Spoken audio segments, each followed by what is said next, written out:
Meu nome é Luciano Guimarães da Silva, eu sou estudante da disciplina Ensino e Aprendizagem de Química 1. Esse vídeo está sendo gravado em 29 de abril de 2023 e a atividade que vai ser desenvolvida é o bingo atômico. Olá, alunos! Tudo bem? Dando sequência aos nossos estudos em relação à tabela periódica, hoje nós vamos fazer um jogo. Por acaso alguém está familiarizado com esse jogo, que possui essa cartela? Sim, é o bingo. Mas o nosso bingo hoje vai ser realizado de uma maneira diferente. O nosso bingo é o bingo atômico, ok? Todos vocês receberam no início da aula uma cartela para marcação do número de vocês que for sorteado, uma tabela periódica e um encarte de consulta. Como funciona esse bingo, né? Esse bingo atômico?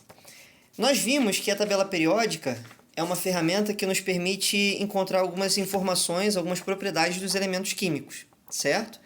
Nisso a gente pode encontrar de cada elemento o número atômico, diretamente, e a massa atômica, também. Porém, existem algumas maneiras de a gente encontrar outras informações referentes aos elementos, com base nessas duas. Como a gente pode ver nessa legenda aqui, né, de acordo com ela, nós temos que Z é o número atômico, e ele é encontrado abaixo do símbolo do elemento, na tabela periódica. Nós podemos encontrar A, que é o número de massa atômica, que também fica acima do símbolo do elemento na tabela periódica.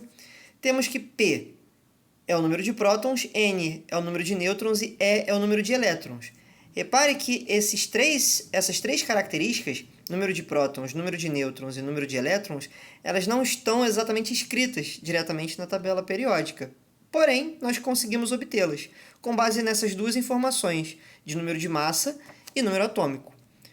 Nós temos que o número atômico é igual ao número de prótons, e que o número de prótons é igual ao número de elétrons, lembrando que no estado fundamental do átomo, ou do elemento. O número de massa é o somatório de prótons e nêutrons, logo, o número de nêutrons é a diferença entre a massa e o número atômico, certo? Então, como vai funcionar o nosso bingo atômico? Vocês terão as suas cartelas de marcação, ok? E eu vou sortear uma ficha. Essa ficha, que terá, no caso, esse modelo aqui, ela conterá um elemento e uma característica desse elemento. Quando eu sortear essa ficha, o que vocês farão? Vocês vão consultar a tabela de vocês, que já foi entregue, né, no início, e vocês vão procurar a característica desse elemento.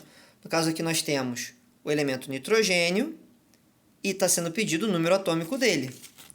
Aqui nós temos o elemento...